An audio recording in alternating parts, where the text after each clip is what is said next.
Welcome to part 5 of our meditation on the Lord's Prayer.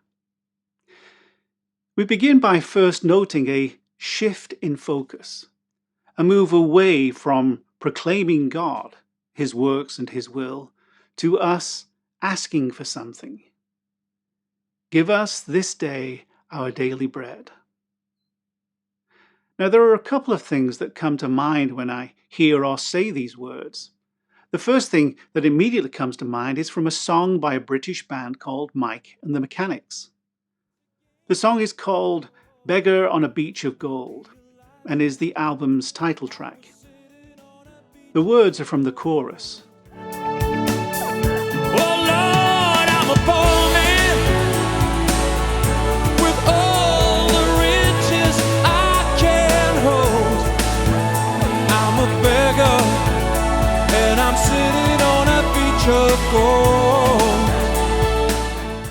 These words remind me that it can take a lot for humans to be content.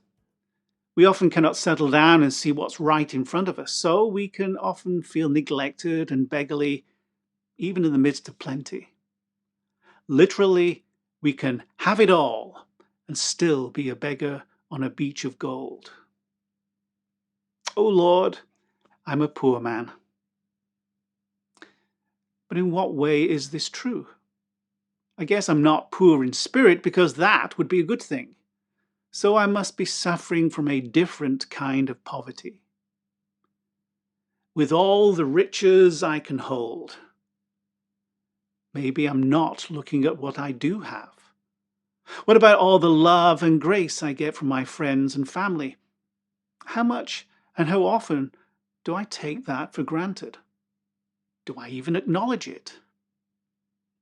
I'm a beggar, and I'm sitting on a beach of gold. It isn't just the people who are around me. The whole of creation is a wonder I often fail to acknowledge. When was the last time I saw a sunset, listened to bird call, watched my dog do his funny dance? When was the last time I stood with creation instead of over and against it? From these thoughts, the words, "Give us this day our daily bread," lead me to think about Psalm 104. All creatures look to you, O Lord, to give them their food in due season. When you give it to them, they gather it up. When you open your hand, they are filled with good things. When you hide your face, they are dismayed. When you take away their breath, they die and return to their dust. When you send forth your Spirit, they are created, and you renew the face of the ground. This psalm reminds me that it is God who is the source of everything, and we need Him for everything. But how so easily we can forget it. Perhaps part of the reason for our forgetfulness is because modern suburban people have become so disconnected from nature. Sometimes it's ironic and funny, such as the people wanting to move to a place that gives them a more out-in-the-country rural feel, only for them to complain when wild creatures turn up on their doorsteps and they find they have to take precautions, such as to stop their trash cans from becoming a bear's food U-Haul. It's like they want the feel of the wild, but without the wildlife. Sometimes, though, our disconnection from nature is just plain sad.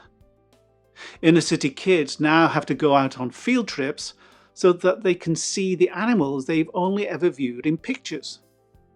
And so they can learn that, no, chocolate milk doesn't come from brown cows. That so many people are agriculturally illiterate should be a scary thing.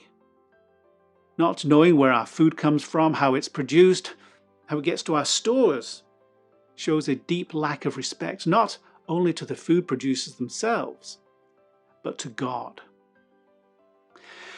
I remember being taken aback by a Muslim when I asked him what it was he prayed about before he ate a meal. He said that, of course, he was thanking Allah for the food he was about to eat, but that he was also giving thanks for the animal the animal that gave its life in order that he might live. If you think about that for more than a second, it should affect the way you see food forever. All of that I've said should also remind us that we are all in this together. And perhaps within the context of this portion of the Lord's Prayer, this should lead us to see something obvious in what Jesus is asking us to say. Give us this day our daily bread is a plural statement that asks God to give all of us sustenance. Just as God is our Father with all that that implies, so we ask our Father to feed all of us, which has further implications for us.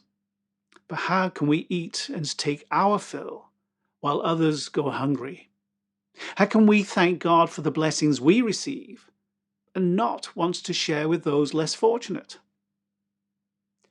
Try as I might, I still cannot get my head around the fact that in the USA, the richest country in the world, 1 in 7 children go hungry.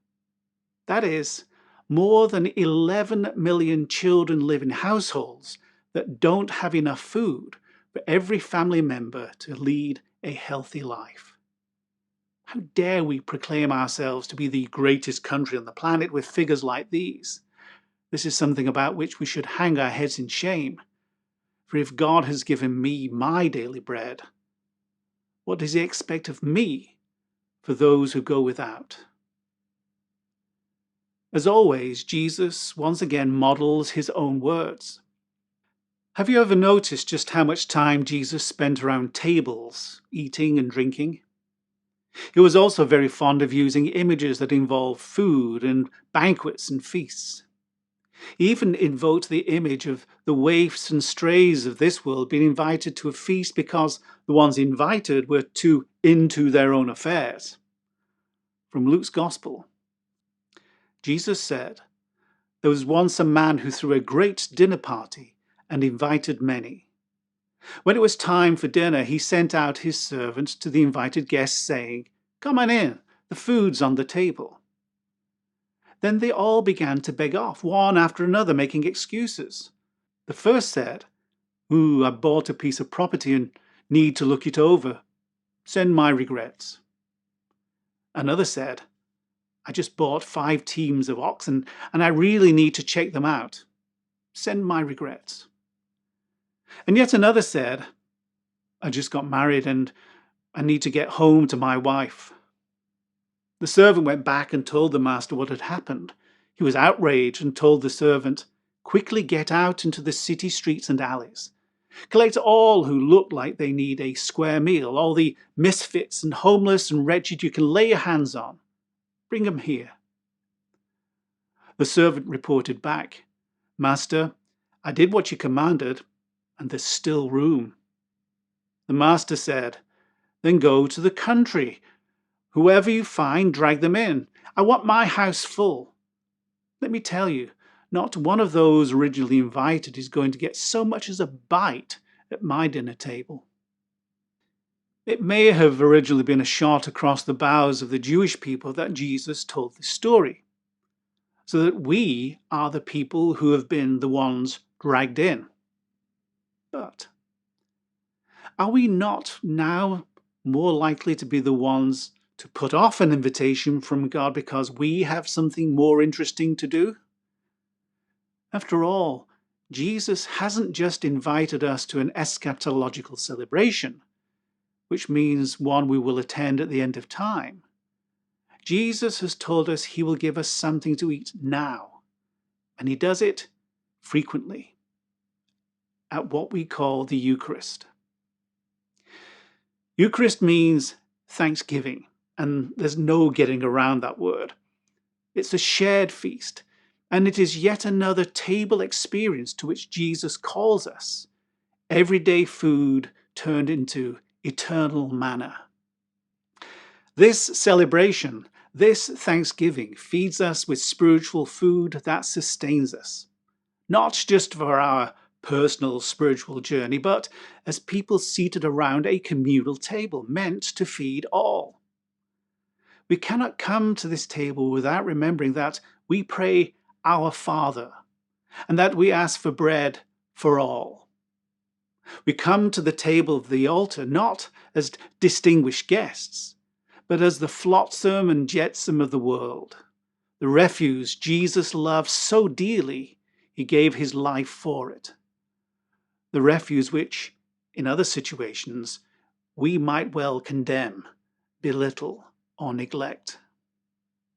Jesus was berated for eating with sinners and tax collectors, but he reminded those who condemned him that he came to seek and to save those who are sick, those who are sinners. The food he offers is of himself, as medicine for the healing of souls, and it's also a tonic that energizes us. It opens our eyes to see the hunger that surrounds us, and it feeds us into action. It feeds us to work to make real what we ask, knowing that everything comes from God. Keep us alive with 3 square meals, as the message puts it. Keep us fed enough to help those who hunger is the not-so-hidden subtext.